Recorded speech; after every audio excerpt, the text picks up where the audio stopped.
las salmonelas y los polimicrobianos, para que estimemos más o menos. Generalmente son por difusión hematógena de bacterias a la articulación, y lo que hay es hiperemia y edema en la membrana sinovial que se infiltra de leucocitos. Las hemorragias son microscópicas, se acumula líquido, y el líquido, como ya hablábamos, interfiere en la obtención normal del cartílago en este caso, y la inflamación talla el cartílago, los leucocitos liberan enzimas lisosomales, o sea, eso contribuye además a que digieran el cartílago y destruyen el tejido. Las endotoxinas pueden persistir de la muerte de las bacterias y también las enzimas proteolíticas. Factores predisponentes: la bacteriemia y las articulaciones grandes, rodillas, caderas, hombros, son las más afectadas. También hay que tener en cuenta las articulaciones previamente dañadas, por ejemplo la artritis reumatoide, los déficits de complemento y las enfermedades y tratamientos que afectan la inmunidad, neoplasias, diabetes, anemia drepanocítica, y ahí asociada la salmonela, y también ya en la aplicación de corticoides locales o sistémicos. Ya hablamos de los complementos, que si hay déficit de la C6 y la C8, más enfermedades porneicerias, ya sea gonococo principalmente. En las artroplastias protésicas puede haber presentaciones precoces o tardías. Y aquí, factores predisponentes: enfermedades reumáticas, ya dijimos, artritis inducida por cristales, entre otras la gota, osteoartritis, artropatía de Charcot, edad avanzada, lógico, deterioro, enfermedades crónicas sistémicas, diabetes, insuficiencia renal, insuficiencia hepática, enfermedades de colágeno, neoplasias, enfermedad de la sickle cell o sea, drepanocítica. La inmunosupresión, el VIH, la hipogamaglobulinemia, los trasplantes, incluidos los de médula ósea, y el uso de esteroides sistémicos, el trauma quirúrgico, el trauma intraarticular con inyecciones. A veces, al tratar de mejorar algo, iniciamos las inyecciones intraarticulares y puede complicarse si no hay un buen manejo, y las injurias penetrantes. Las prótesis, ya que vamos a hablar luego, el uso de drogas endovenosas y la endocarditis. Ya en el adulto dijimos inicio brusco, fiebre, dolor, hinchazón, raro que sean múltiples articulaciones, y en la gonocócica hay una poliartritis migratoria, generalmente pequeñas articulaciones, y el dolor es tanto a la movilización o sin movilización. ¿Sí? El diagnóstico diferencial, la gota, síndrome de Reiter, y el diagnóstico de una necesaria punción y aspiración del líquido articular, que lo vamos a tener turbio, amarillento, el coágulo de mucina. Va a haber leucocitosis en el líquido, predominio de neutrófilos y aumento de proteínas, disminución de glucosa por el consumo bacteriano. El GRAM va a salir positivo, no GRAM positivo, sino el GRAM va a ser positivo, a GRAM positivo, GRAM negativo, de acuerdo al germen. Tenemos que hacer cultivos, los hemocultivos ayudan, porque ya estamos viendo que es asociado a bacteriemia. La velocidad de segmentación aumentada también es un buen criterio, y hay que hacer cirugía, biopsia para obtener cultivos.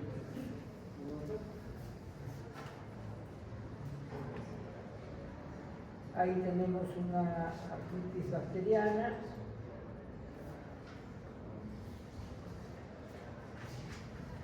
Y en niños debe distinguirse de la artritis reumática y artritis reumatoidea. ¿Por qué? Porque hay fiebre.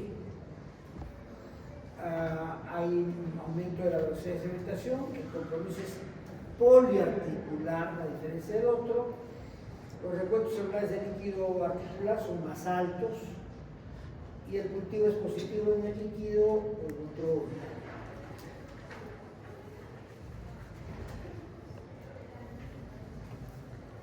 Igual,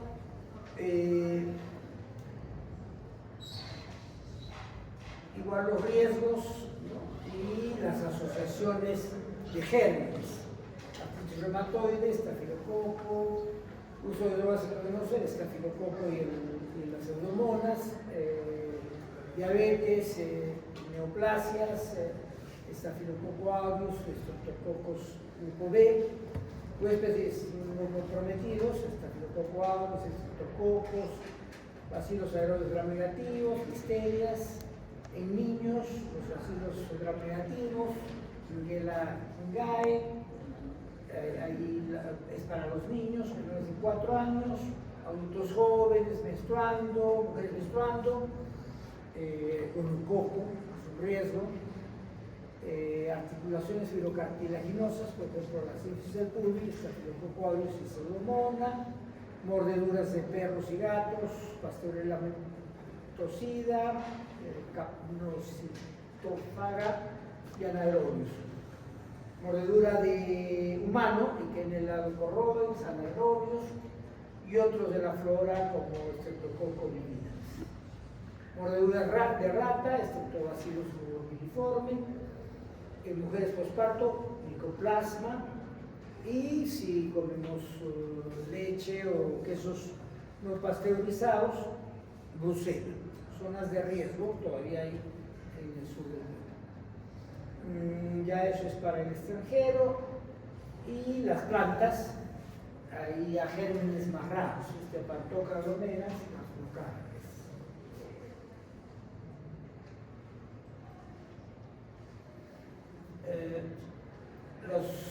Ya hablamos de las agudas, ahora vamos a hablar de las crónicas. Y ahí vemos las borrelias, los teconimas pálidos, las nocardias, hongos como cándida, criptococo, plastomisis, coccidioides, paracoccidioides, sporotrix, aspergillus, fusarium y las micobacterias, todo el grupo, ¿no? Desde el tuberculoso, la Kansasi, marinum, avium y los otros, incluye lepra. Y los parásitos, envintos y filarias.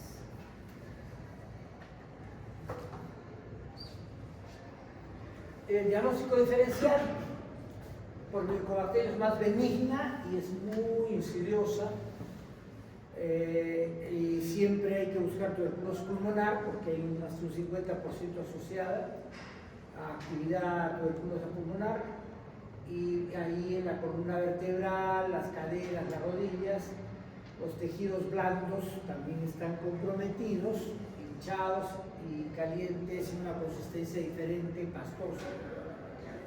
El líquido está con leucocitos, polimorfos nucleares, el B que es positivo de un 30%, en cultivos o biopsias se rinde más el cultivo, 80%, y hay biopsias de granulomas que rinden hasta un 90%.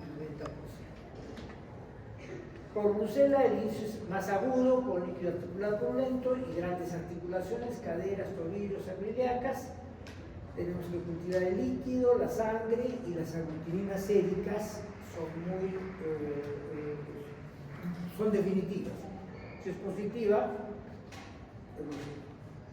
Salmonella, E. coli y otras bacterias pueden dar en su momento de infección aguda, en anemia drepanocítica, LES, artritis reumatoide y otras enfermedades debilitantes, se puede asociar con salmonelas y E. coli que actúan como gérmenes oportunistas. La pseudomonas, infección monoarticular en adictos a la heroína, depende de la articulación tomada, articulaciones externo-claviculares, sacroiliacas, de acuerdo a la altura de la inyección.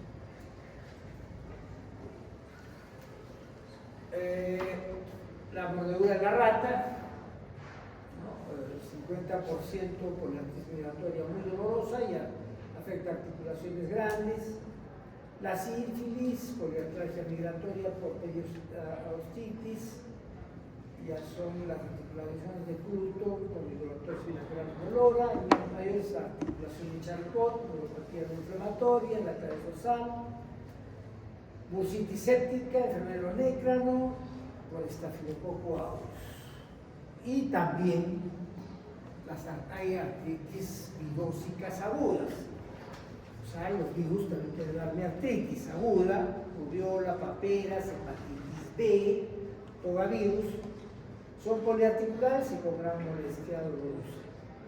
Infección por hongos profundos, por extensión de osteomielitis, síntomas, coccidioide, micosis, esporotricosis, esporotrix. La cándida no da lesiones granulomatosas, aminoexfiltrado a polimorfonucleares y la indicación, el hallazgo es levaduras. Una artritis crónica por tuberculosis y el tratamiento está de por el germen. Entonces es importante el cultivo, el antibiograma. El antibiótico tenemos que escoger, un antibiótico con buen acceso al líquido sinovial, los neumococos y estreptococos metamolíticos, la penicilina G, estafilococos, antibióticos por un mes, ¿sí? Mínimo, gonococo, tenemos ampicilina, tetraciclinas, penicilina G por 10 días. La penicilina es nuestro preferido, pero en alergia de penicilina tenemos que usar tetraciclinas y tetraciclinas, la doxiciclina. Aspiración o drenaje de líquido es complementario. Las complicaciones y secuelas en adultos puede haber extensión a huesos y ligamentos, puede haber una anquilosis ósea espontánea, que no es común, pero puede darse. Puede haber contracturas de flexión, desigualdad de longitud de extremidades, dolor y drenajes persistentes. En niños, desigualdad en longitud de extremidades, el dolor persistente, hay limitación de movimientos y puede haber necrosis de cabeza del húmero con el fémur si no intervenimos rápidamente. Y aquí más o menos los antibióticos, cocos gram positivos, vancomicina, ¿sí? Cocos gram negativos, ceftriaxona, ya bacilos gram negativos, ceftazidima, carbapenémicos, astronam y otras cepas gram negativas, vancomicina más ceftazidima, ¿sí? O sea, en todos tenemos que tratar de ver lo más amplio primero y luego ya lo más específico de acuerdo a los objetivos. El antibiograma nos va a dar buena pista.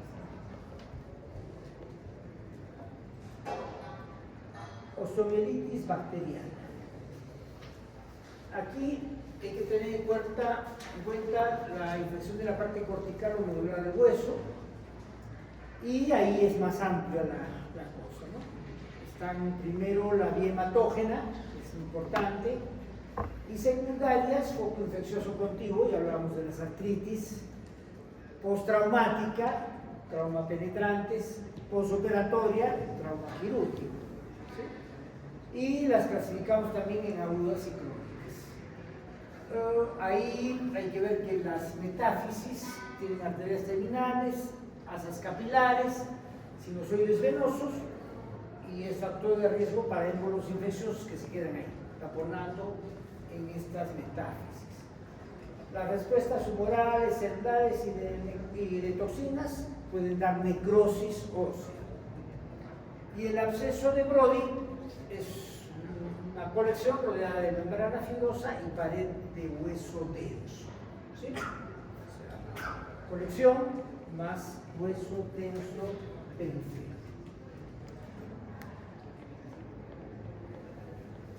Las causas hematógenas en niños, generalmente estafilococo aureus y estreptococos beta hemolíticos en menores de 3 años. bacilos aereolos gram negativos, casi nada. En adultos también predomina Staphylococcus aureus y bacilos aereolos gram negativos como E. coli en infecciones del tracto urinario, sobre todo las a repetición, pueden darme osteomielitis vertebral lumbar. ¿Sí? En drogadictos ya hablamos de la pseudomonas aeruginosa, la Serratia marcensis y Staphylococcus aureus también para las osteomielitis. En focos contiguos, igual de tejidos blandos, el Staphylococcus aureus es más común, bacilos aereolos gram negativos y pseudonitis. Causas postraumáticas o posoperatorias, y hay gérmenes más amplios, ¿cierto? Contaminación de tierra y agua, basales o tierra estancada o de campo, bacilos aereolos gram negativos, hongos y anaerobios, lamentablemente juntos. En posoperatorio, Staphylococcus aureus y los gram positivos, piel.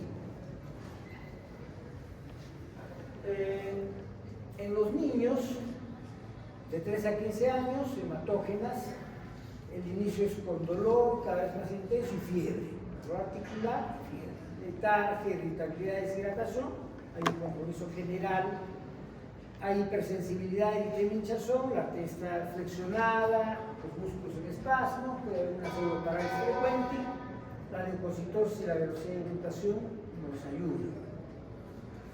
Hay que hacer una radiografía, primero alteración de tejidos blandos alrededor, hay un proceso destructor localizado rodeado de una zona de calcificación, una metáfisis y luego calcificación perióstica o erosión de trabeculas. Hay un cascadito de ratón con un apolillado que hay que tener experiencia de ver en las radiografías lo normal, la trabécula normal y la trabécula afectada. Las metáfisis distales del fémur y distal y proximal de la tibia, o sea, rodilla, las cabezas, más de la tibia, más del tobillo arriba, son zonas más frecuentes. Y el húmero, el peroné, el radio, cuito, menos frecuencia, y la pelvis pocas veces. Más o menos ya vemos la localización. Puede haber una forma subaguda en niños con tratamiento antibiótico inadecuado. Se me pareció una infección general, me pareció que el dolor óseo era parte de la infección general y bueno, de antibiótico no adecuado a una osteomielitis, el tiempo y en cobertura, el tipo de antibiótico. Y ahí de una forma subaguda. Los síntomas sistémicos van disminuyendo, ahí se va localizando la afección dolorosa, la leucocitosis ya se compone, pero la velocidad de diseminación es uno de mis indicadores, hay algo, hay inflamación dolorosa. Y por supuesto la radiografía negra, un rayos X es claro, la sospecha. Los hemocultivos son positivos en un buen porcentaje, 60 a 70%, en osteomielitis. El resto tenemos que intentar la aspiración del absceso contiguo o una biopsia con aguja o abierta de acuerdo a la necesidad. Pero estamos en un cultivo, ya sea general o ya sea muy dirigido. Puede haber también osteomielitis hematógenas vertebrales agudas, gran dolor dorsal, poca reacción sistémica, dolor muy localizado, espasmo paraespinal severo, leucocitosis leve o normal, velocidad de segmentación otra vez criterio simpático y el hemocultivo puede ser positivo.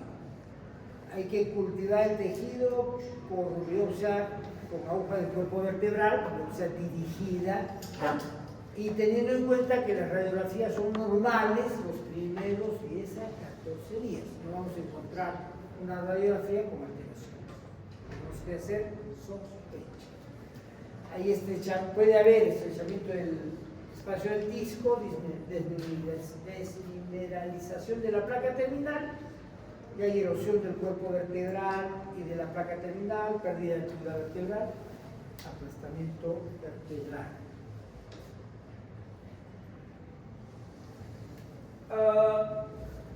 Las osteomielitis por un foco infeccioso contiguo, una herida por punción del pie, que son frecuentes, ¿no es cierto? Los clavitos.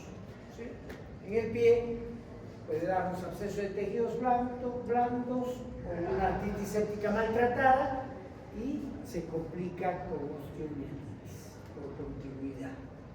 Generalmente el tratamiento antibiótico incompleto es lo que también puede cambiar el cuadro clínico, y ahí el paciente puede estar afebril, puede tener cojera o impotencia funcional del miembro afectado, generalmente miembros inferiores, puede haber extremidad dolorosa con espasmo muscular regional, y la velocidad de sedimentación sigue siendo una pista buena.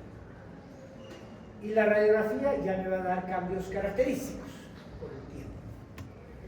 Y el tratamiento, además de los antibióticos, me incluye la debilitación quirúrgica. Las osteomielitis postraumáticas y postoperatorias, generalmente con lipurias cerebrovasculares y de tejidos blandos, asociadas a fracturas o dislocaciones, aumentan el riesgo de infección. ¿Sí? La postoperatoria varía según el tipo de cirugía. Cirugías limpias, cirugías sucias. Limpia, prácticamente no abro órgano interno. ¿Sí? Sucia, abro un intestino que tiene una flora bacteriana. Puede haber implantación de cuerpos extraños que generalmente hay que retirarlos. Por eso hay en salas de operaciones hay conteo de gasas y de material. ¿Sí? O sea, la enfermera tiene que contar cuántas gasas entraron y cuántas gasas salieron. ¿Sí? Porque dejar gasas es una de las complicaciones no raras, ¿no es cierto? También puede quedárseme algún objeto mental. Y ahí predominan los gram positivos, pero puede haber anaerobios intestinales hasta un 25%. Y aquí, ya la microbiología, Staphylococcus aureus, Staphylococcus aureus negativo, mucho menos los Streptococcus, Enterococcus, Pseudomonas, Enterobacter, Proteus, Escherichia coli, ratias y anaerobios, y más raramente encontrados, depende del país. En el Perú, el Mycobacterium tuberculoso puede ascender un poquito. Y hay otros hongos, las cándidas, los aspergillos, los micoplasmas, las brucelas, las salmonelas, las actinomyces.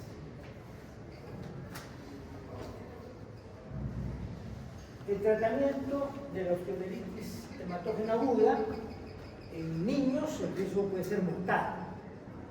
Entonces tiene que haber un tratamiento precoz antibiótico que puede evitar la cirugía, y hay una regla general: hueso, 4 semanas endovenoso, 8 a 12 semanas bioral.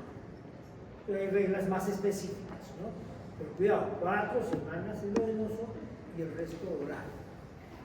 Necesariamente hay que debridar abscesos, necesariamente. Y hay también las osteomielitis crónicas, hematógenas y postraumáticas. Hay que escindir el tejido de granulación infectado, retirar, es decir, sacar todo. Los antibióticos, con la misma lógica, y hay que ver la fijación del miembro o de la columna. ¿Sí? Entonces hay las fijaciones internas, las fijaciones externas, los injertos óseos. Eso lo vamos a ver cuando pasemos por cirugías o traumatologías, las fijaciones están, que las vamos a ver muy frecuentemente. Los antibióticos, ya sabemos que el estafilococo, meticilina, la meticilina no hay en el Perú y no creo que haya en el mundo. El similar de, cuando hablamos de meticilino resistente, hablamos de oxacilino resistente, que es lo que sí tenemos en nuestros laboratorios, en nuestros reactivos. Narcisicina sensitiva, meticilina, MRSA, y ahí sí damos narcisicina, o si es sensible, cefazolina en otros casos, y si es resistente MRSA, vancomicina, ahí están las dosis, 15 miligramos por kilo, por dosis cada 12 horas, 4 a 6 semanas, o daptomicina, 6 miligramos por kilo menos cada 24 horas, no tenemos. Los cambios son, para el primer caso, los sensibles, vancomicina. Si es sensible pero no me funciona, vancomicina, y puedo añadir rifampicina. La lógica de la rifampicina es potenciar, y vamos a ver luego lo de los filmes más explicados. El Linezolid, en el caso de que tenga falla renal y no tolere la baja, ¿no? Y otros, levofloxacinas, ahí. Estreptococos sensibles a la penicilina, penicilinas a grandes dosis, altas dosis, ahí están los tiempos, o vancomicina, estreptococos que no tienen, heterococos y estreptococos que no son muy sensibles, escalamos, ¿ya? Ampicilina, bueno, parece que son sensibles, y podemos usar también vancomicina, gentamicina. Mezclar la vancomicina y gentamicina es pelear con el riñón, cuidado. Enterobacterias, ceftriaxona, ciprofloxacina, pseudomonas, cefepime o ciprofloxacina. Ahí la sensibilidad nos ayuda. Y los principios quirúrgicos que ya hablamos antes, el adecuado drenaje de todos los tejidos infectados, debridación de todos los tejidos infectados. Debridación es sacar, cortar. Si tengo que cortar músculo, corto músculo. Si tengo que cortar piel, corto piel. Si tengo que cortar hueso, lo saco. Remover todo el hardware. O sea, el hardware es todo lo extraño. O sea, por decir, prótesis, placas. Manejo del espacio muerto, no puedo dejar nada abierto, todo tiene que estar sujeto, pegado, ¿sí? Cierre completo de las heridas, estabilizar la fractura infectada, lo que hablábamos de las fijaciones. Complicaciones,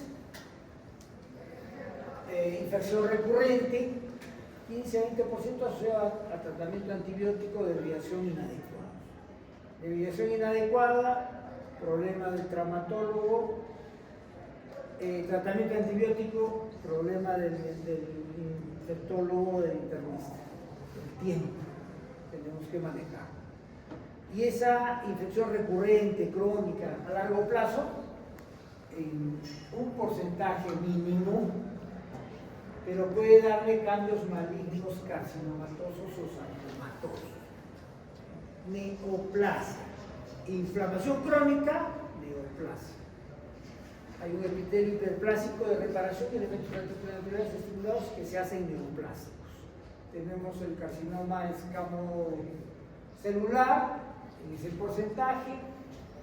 Hay una fístula drenante con mal olor, dolor, masa tumoral o fractura patológica. Linfadenogalias regionales inflamatorias. En hombres o en mujeres, 10 a 1. Radiografía de tórax por metástasis hay que hacer, radiografía de los huesos, cambios líticos, escleróticos, hay que hacer anatomía patológica, y el tratamiento es a la mala, quirúrgico, agresivo, y el pronóstico es bueno. ¿Por qué? Porque solamente hay 12 en 21 metástasis.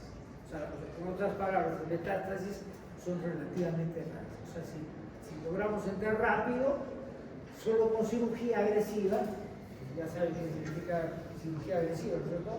A veces cortar un miembro, ¿no es cierto? El pronóstico puede ser bueno. Los sarcomas menos comunes, y ahí tenemos liposarcomas, mielomas, sarcomas reticulares celulares, sarcomas poliformes, mixofibrosarcomas, sarcomas sinoviales y otros no clasificados. Hay fracturas patológicas o masas en crecimiento, biopsias para el diagnóstico necesarias. El pronóstico es similar al del sarcoma osteomielitis, es decir, el pronóstico es bueno si hay una cirugía buena. La amiloidosis está asociada a osteomielitis de larga data y tuberculosis, dos cosas diferentes. Osteomielitis de larga data y tuberculosis. Uno es por gérmenes comunes y otros por tuberculosis. Con igual frecuencia en osteomielitis crónica y postraumática, la mayoría en miembros inferiores. Puede haber hepatoesplenomegalia con poca frecuencia, pero puede haber. ¿Qué quiere decir? Que la amiloide también toca, además del hueso, el hígado y el vaso. Puede haber un edema periférico de extremidad afectada, que infiltra. Puede haber una hipertensión en minoría de pacientes, pero también hay el fenómeno. Puede haberse elevación de la creatinina urea, es decir, que se afecta el riñón y hay que hacer una biopsia renal. Y se mejora de la amiloidosis si se trata la infección. Como que la infección crónica facilita ese depósito de sustancias amiloides. Prótesis. Las prótesis son muy frecuentes ahora, ¿no? Cadera, rodilla, hombro, es muy común a nivel mundial. Ya no es un mito, solo los países desarrollados. Pero de 1 a 5% de prótesis se infecta. La infección es un riesgo. Y el riesgo es en cualquier país del mundo. ¿Sí? Con alta morbilidad y mortalidad. Morbilidad, ¿por qué? Porque daña, se infecta la prótesis. Y mortalidad por la postración. La postración, neumonía y muerte. La remoción de la prótesis hay que considerarla por la postración y validez subsecuente. Yo tengo que, mi prótesis infectó, tengo que considerar si la saco, lo va a dejar postrado al paciente un tiempo. Entonces tengo que, es una decisión muy cuidadosa que hacen los traumatólogos. Las poblaciones de riesgo, cirugía previa de la articulación comprometida, ya la segunda metida de mano ya es mucho más riesgo. Las artritis reumatoides, ya dijimos, los estados de inmunosupresión, ya dijimos, diabetes, desnutrición, obesidad, psoriasis y edad avanzada. Todos los riesgos que ya conocemos. La patogenia es una por infección local de la herida operatoria y otra por vía hematórica. Dos vías. La infección local y otra que se venga de fuera. La infección local, hay factores como la necrosis isquémica, hematomas infectados de la herida, infección de herida usualmente por un solo germen, pero puede haber polimicrobianos, y aquí el estafilococo coagulasa negativo. ¿Sí? Ahorita vamos a ver por qué. Menos frecuente, focos latentes o infecciones crónicas larvas son activadas por la cirugía. Focos latentes o infecciones crónicas larvas son activadas por la cirugía. Ya tengo el estafilococo, ya tengo la tuberculosis, se me activa. Infección hematógena, casi un tercio de las infecciones de prótesis. Y el estafilococo aureus es el principal, pero cuidado con las infecciones dentogingivales y procedimientos dentales, estreptococo vigilans, anaerobios, peptococos y peptostreptococos. piodermitis por Staphylococcus aureus, Staphylococcus epidermidis, Streptococcus A, B, C y G, infecciones del tracto urinario que están asociadas a bacilos gram negativos, Enterococos anaerobios, y esas pueden ser un 20 o 40% bien. ¿Qué quiere decir? Que un paciente que le tengo que hacer una prótesis, ponerle una prótesis, generalmente las prótesis hay que son de metal, otros materiales que no conozco, los traumatólogos conocen, y hay que tratar esto, las infecciones dentales, hay que tratar esto y hay que tratar esto. Si no están bien tratados, es un riesgo para esto. Y la bacteriología es el Staphylococcus coagulasa negativo del que hablamos, el Staphylococcus aureus, Streptococcus alfa-hemolíticos, los beta-hemolíticos, A, B, G, Enterococos, bacilos aerobios gram negativos, cuidado, poquito gato, y anaerobios. Y aquí viene el tema. Las superficies protésicas metálicas inertes, esa es la idea, o cementadas. Un cemento es material que usan para fijar al hueso o a la zona, con polimetil metacrilato favorecen el crecimiento. Ese es de entrada. La respuesta del hospedero es generar, nosotros generamos una fibronectina que favorece la infección por el Staphylococcus aureus. ¿Sí? Es algo que producimos nosotros que más bien en lugar de evitar, facilita. Y algunos gérmenes en presencia de prótesis además desarrollan el germen, desarrolla un material exopolisacárido fibroso llamado glicalis, hasta ahí olvídense, que forma un delgado biofilm, un film pegado a la prótesis, ¿ya? Que protege al germen, por lo menos en parte de las defensas del hospedero. Ahí de fagocitos, de anticuerpos, el complemento, y son barreras para la penetración de varios antibióticos. ¿Sí? Entonces, de chamullazo, biofilm. ¿Sí? El biofilm que evita que los antibióticos lleguen a las bacterias, las tienen protegidas. Y los síntomas son dolor articular, fiebre, hinchazón y drenaje de las zonas, ¿no?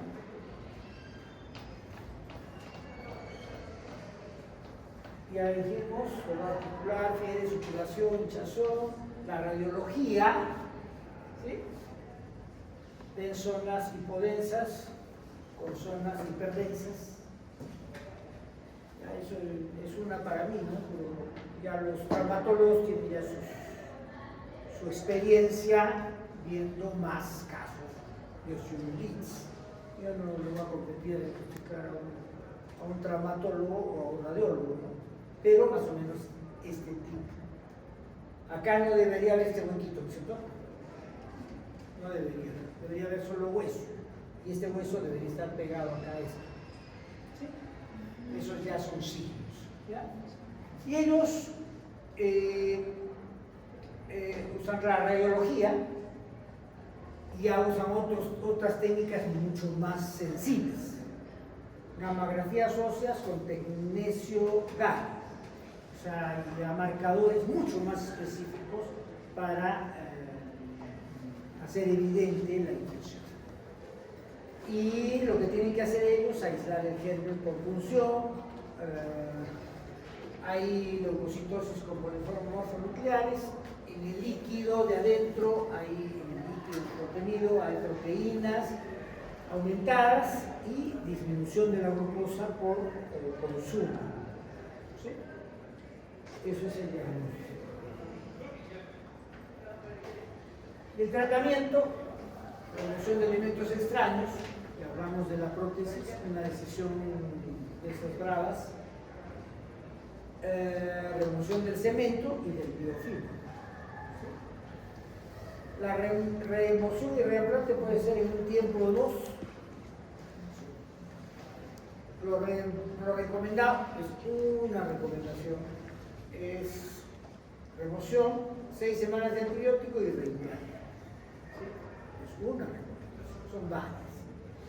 Y ahí la pregunta es, ¿conviene? Y el traumatólogo va a decir, sí, no conviene, sí conviene.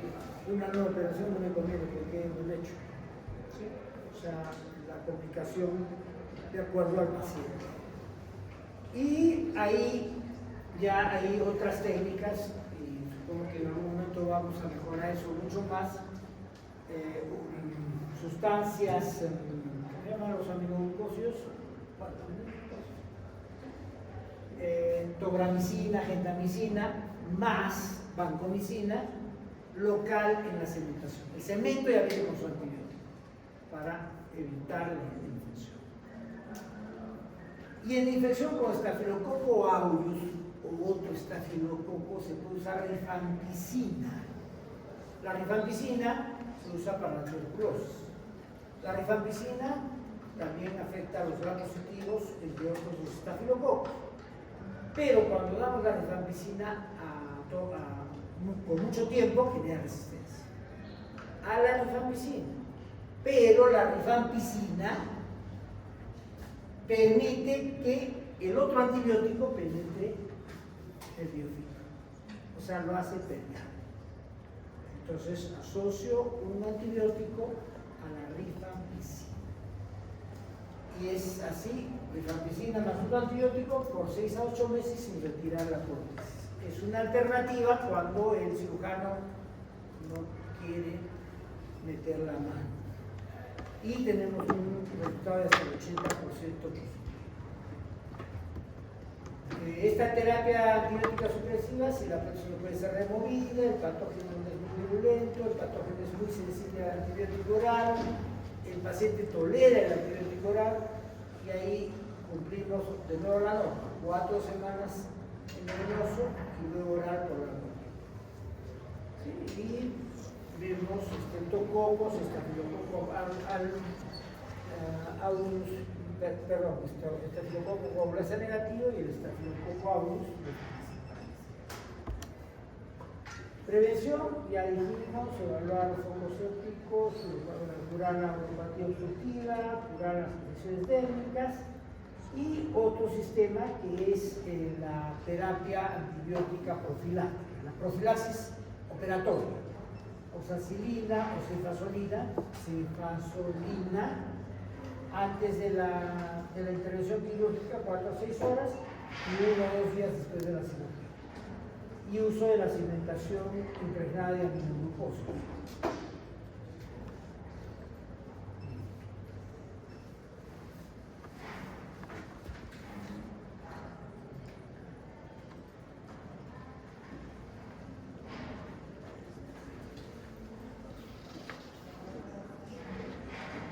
Las infecciones gastrointestinales. Ya vamos a avanzar hasta donde nos den, me avisan por favor.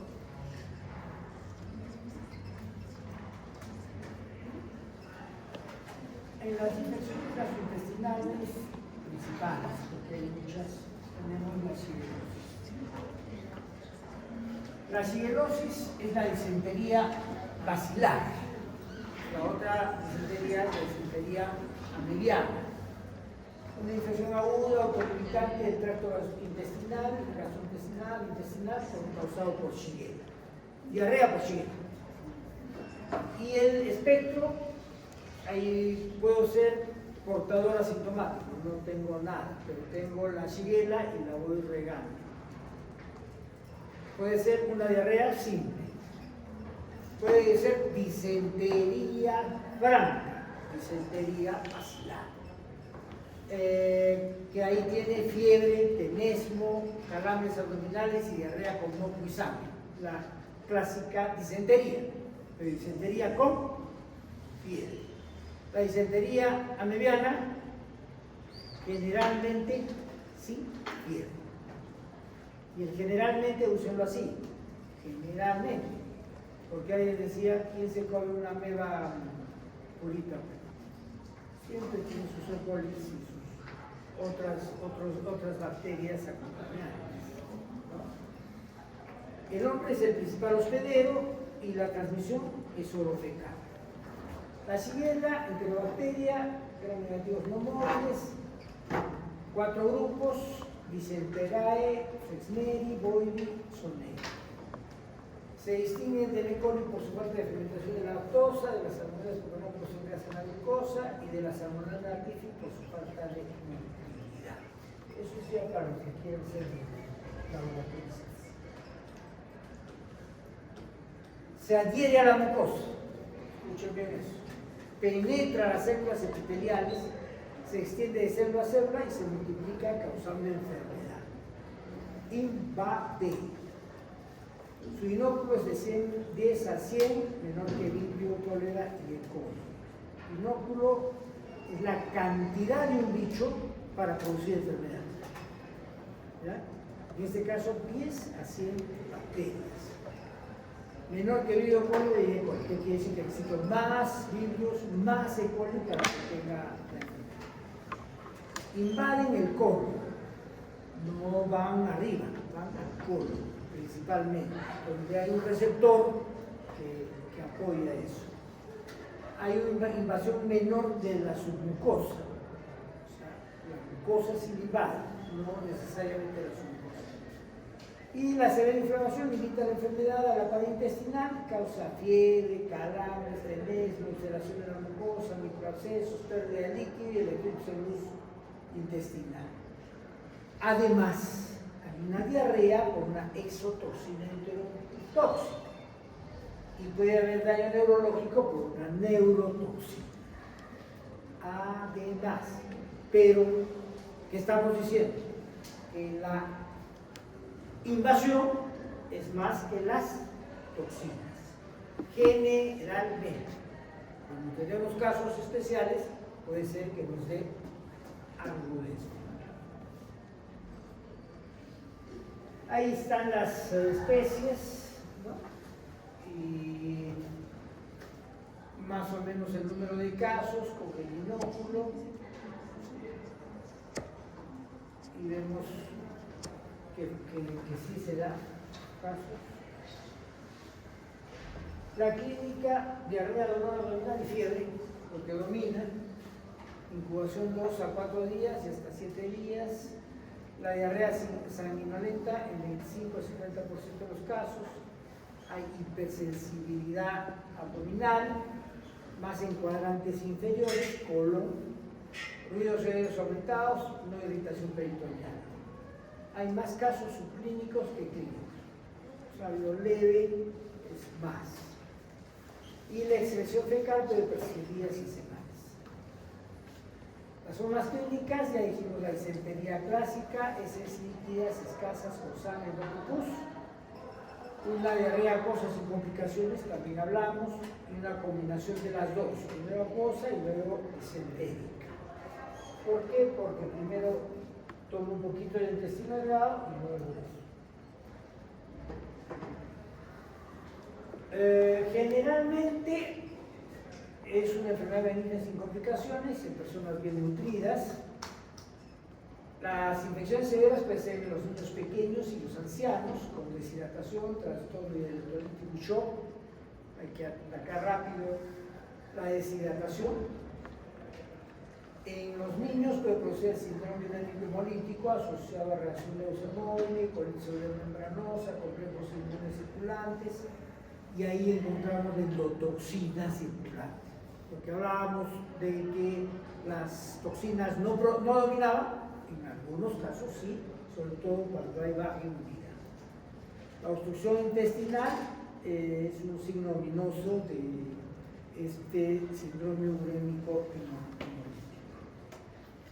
Puede haber meningismo, neumonía y más rara granulocitosis, formas raras, esclerosis. La bacteriemia es rara, produce pocos sépticos metastásicos, puede haber un síndrome de Reiter, uretritis, conjuntivitis, artritis, una reacción inmune. 2 a 3 semanas de iniciar el cuadro y obligatorio tenemos que hacerle al paciente un HLA de 27 que es positivo. Con un porcentaje mínimo tenemos HLA de 27. Puede haber perforación intestinal, rara vez. Puede haber neuropatía periférica, sobre todo por Shigella discenteriae. Puede haber disentería basilar crónica, que puede simular una colitis ulcerativa. Ahí el coprocultivo nos debe servir. Y la ulceración mucosa, puede haber una sobreinfección por otras bacterias anaerobias gram-negativas, ¿sí? No solamente por el bicho, sino por una infección secundaria. Tenemos que sospechar en cualquier caso de diarrea con o sin fiebre. Y tenemos que hacer cultivo de Shigella en heces o con hisopado rectal. La disentería basilar, inicio mucho más agudo que la mediana y es generalmente autolimitante. La mediana puede tener remisiones espontáneas y recaídas. Puede hacerse semanas, unas diarreas o unas disenterías medias raras. En el sigmoides, en la sigmoidoscopía, en la shigellosis hay un compromiso mucoso difuso con múltiples úlceras muy superficiales. El daño es muy superficial en la mucosa.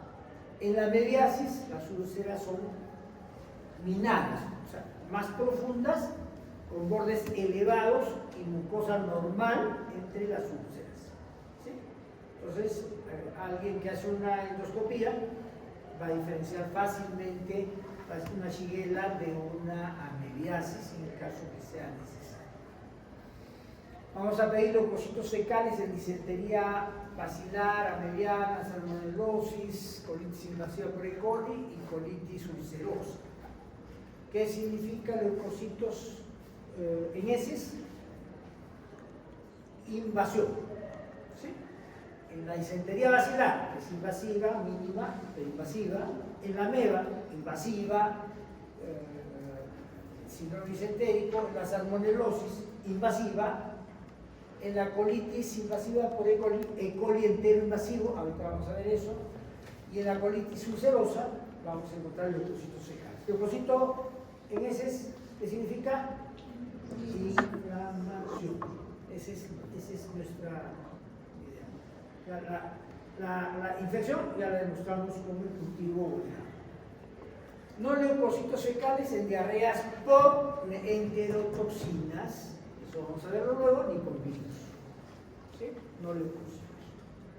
Y otras causas de diarrea, hay que diferenciar también la diarrea amplia, que en Arequipa tenemos eso, más magisterial, agentes virósicos y enterotoxinas por estafilococos y clostridios que no causan disentería. ¿Sí? Entonces hay otros parásitos, otros virus y enterotoxinas que no causan disentería, causan diarrea. El tratamiento de la shigellosis es primario de apoyo a restablecer líquidos y electrolíticos. En la disentería severa, jóvenes, adultos, mayores o niños, antibióticos. Y los antibióticos son muy simples. Los gringos empiezan con su levofloxacina o en niños con ceftriaxona. Nosotros empezamos con simples, más barato, más fácil de manejar. 500 dosis al día por 3 días, la levo 500 cada día, una al día por 3 días, la ceftriaxona, la cefixime o la citromicina también en niños, la citromicina también en adultos y la ciprofloxacina también en niños. Entonces ustedes eligen. Yo de entrada elegiría la citro, ¿sí? Y si es niño y la cosa no va bien, ceftriaxona. Esa sería mi idea, porque los pediatras usan su alternativa, pero ahorita no me acuerdo. La salmonelosis. Las salmonelas Son bacilos aerobios gram negativos, anaerobios facultativos, móviles, no fermentan lactosa, a excepción de Salmonella typhi que producen ácido y gas con el glucosa. Especies: Salmonella typhi, coloracios, enteritidis. Las dos primeras con un serotipo y Salmonella enteritidis 1400 serotipos, o sea, mucha variedad. Los serotipos somático o flagelar H, lo que nos va a dar las reacciones de Vidal, que vamos a ver que tienen algo importante. Las cepas de Salmonella que invaden el epitelio biliar pueden causar enteritis o secreción de líquido intestinal y luego diarrea con prevención por el epitelio velloso, significa mucho menos daño que las chielas. Conclusión: son menos invasivas. No se reproducen en las zonas epiteliales sin frecuente formación de úlceras. Más o pueden también tener estimulación de la biosimilasa y ABP intracelular, diarrea secretoria. Mínimamente invasivas o con diarreas secretoras. Las bacterias pasan a la lámina propia con tendencia a infiltración de células inflamatorias, es otro caso, y en Salmonella typhi pueden producir gastroenteritis y pueden haber abscesos metastásicos. ¿Sí? Entonces, mínimo toxinas e infiltración más intensa. A mononucleares, famositos, en Salmonella typhi para typhi, generan la fiebre entérica. Acá todavía nos falta con la fiebre entérica, fiebre tifoidea, por favor. ¿Ya? Compromiso de placas de P extendía a ganglios regionales, algunas quedan limitadas al intestino, otras en circulación general, fiebre, hígado, con poco compromiso de hígado, vaso, poca inflamación de vaso, puede haber. Y el inóculo, miren, es 10 a las 5, 10 a las 6 salmonelas por infección. ¿Sí? Alta. ¿Se acuerdan de cuál era la shigella que era bajita? ¿Sí? Pero en el estado portador, 10 a 100 a menos. ¿Qué pasa si yo me infecto con poquitas salmonelas? No me va a dar el cuadro agudo. Me va a dar, voy a sembrar mi vesícula de salmonelas y voy a estar produciendo salmonelas para que no se interrumpa el sí. ¿Sí? Entonces, yo tengo que saber en algún momento si sucede eso.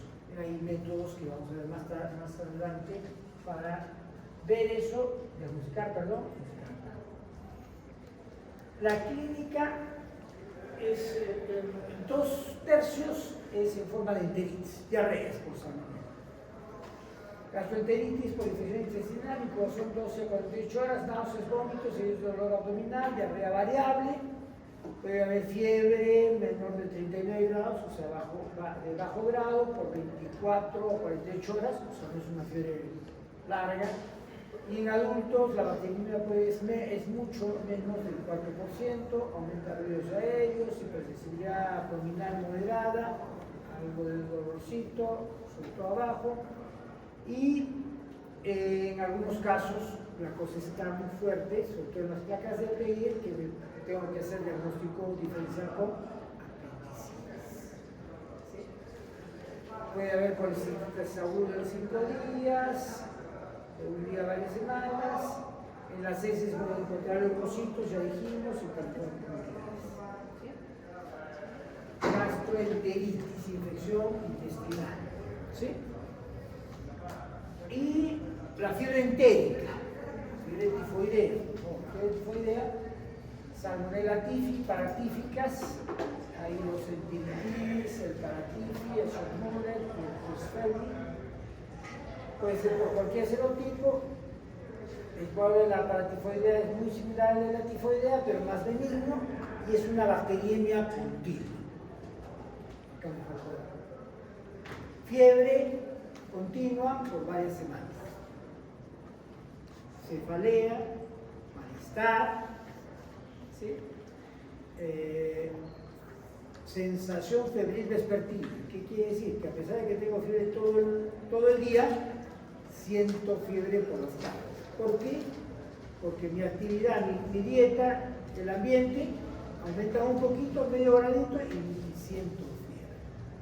Pero si yo le tomo en la mañana, que no tiene fiebre, lo voy a encontrar febril, 39,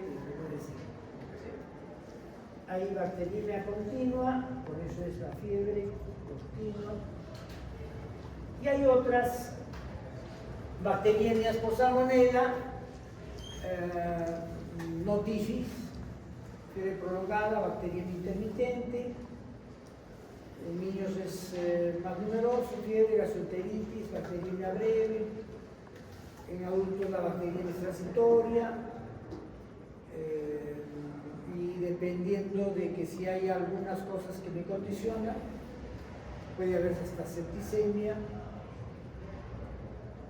Y la salmonella en sangre, aquí hay otro tema, significa riesgo de infecciones metastásicas. Así como hay metástasis de neoplasias, hay metástasis de infecciones. ¿Sí?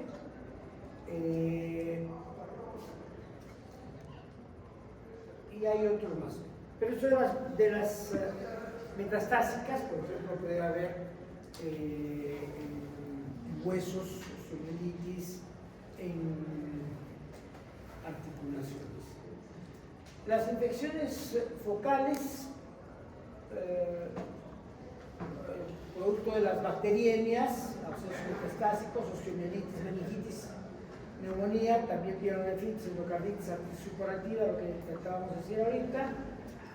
Y en el portador crónico excretan organismos por tipo variable, portadores convalecientes, los que excretan por más de un año, portador crónico, es enfermedad en la vesícula. ¿Sí? Hay una capsulita, la capsulita me la trago, llega hasta la salida del orin y ahí lo dejo un rato y va saliendo. Saco la capsulita, la cultivo y encuentro la salmonella. ¿Sí? Es la forma como se hace. La salmonelosis es común en niños y ancianos y es frecuente como segunda enfermedad en personas con inmunidad disminuida, por otra infección, neoplasia o desnutrición. Las infecciones por salmonella complican el paludismo, la anemia drepanocítica, la bartonelosis. Y ahí el concepto es que la hemólisis produce hemoglobina libre, bloquea la acción de macrófagos sobre salmonella. Y la salmonella desarrolla más. Brotes por consumo de leche no pasteurizada o contaminada. En diarrea solo con clínica es difícil, hay que considerar en toda diarrea, o sea, hacemos un coproductivo. En fiebre entérica, cuadro clínico de tifoides es más fácil de diagnosticar, ya les hablé. Ya dijimos que el cólera en los 90, cuando hubo la epidemia de cólera en el Perú, como que se limpió la salmonella. Después de que se limpió el cólera, ya teníamos de todo y mucho menos tifoidea. Antes nuestra enfermedad preferida era la tifoidea, de todas las formas.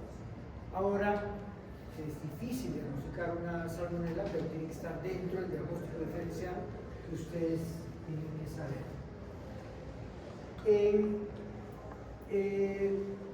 El cultivo en sangre, el cultivo en heces, a partir de la segunda o tercera semana de la fiebre, en orina, mucho menos productivo, y el mielocultivo, cultivo de médula ósea. Entonces ahí el hematólogo, que es el que tiene sus agujitas, saca una muestra de médula ósea, enviamos al cultivo, y el mielocultivo es mucho más rendidor que el hemocultivo.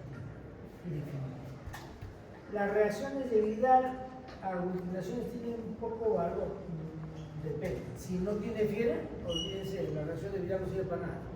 Pero si tiene fiebre y sospecho de salmonelosis, le tomo una reacción de Vidal ahora y me da títulos OH, ya no me acuerdo bien cómo es, 40-80. Es 1 sobre 40, 1 sobre 80, es a la inversa. Si ese título aumenta a 180, 360, en 3 o 4 días, pues, ¿sí? Quiere decir que estoy ante un germen que está elevándome estos marcadores de la reacción de Vidal, que son aglutinaciones inducidas por el antígeno de la salmonela. En el tratamiento, ya dijimos que la gastroenteritis por salmonela también es autolimitante, líquidos, electrolitos, antibióticos no están indicados al inicio. Si tenemos niñitos pequeños, antibiótico. Si tenemos ancianos, antibiótico. Con trastornos linfoproliferativos, antibiótico. Cardiovasculares, óseos, articulares y con anemia hemolítica crónica, antibiótico. El tratamiento de fiebres entéricas, que es la tifoidea y la bacteriemia por salmonela, ahí tenemos 3 antibióticos, me falta el cuarto, tampoco lo corrijo. El cloranfenicol es muy bueno, 1 gramo cada 8 horas por 14 días, pero el cloranfenicol induce anemia aplásica. No en todos, pero sí en un grupo, es riesgo. ¿Ese riesgo lo debo asumir? No. La ampicilina antes era carísima, ahora es baratita, pero 8 a 12 gramos por día es una burrada. Amoxicilina, 1 gramo cada 8 horas, 2 cápsulas cada 8 horas, puede ser, pero en 14 días. Sulfametrozosol y metroprin, el cotrimazol, 1 tableta cada 12 horas, también puede ser, por 14 días. Ciprofloxacin, 500 miligramos, 1,5 cada 12 horas por 14 días. La cipro, la maravilla para la salmonela. En el estado portador, ahí sí me sigo matriculando con la amoxicilina. 1 gramo cada 8 horas y oral por 30 días. Así dura hasta tratar una vesícula colonizada. E. coli.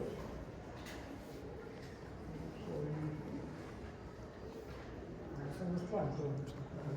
Acá no quedamos. ¿Quedamos acá? ¿Sí? Ya, entonces...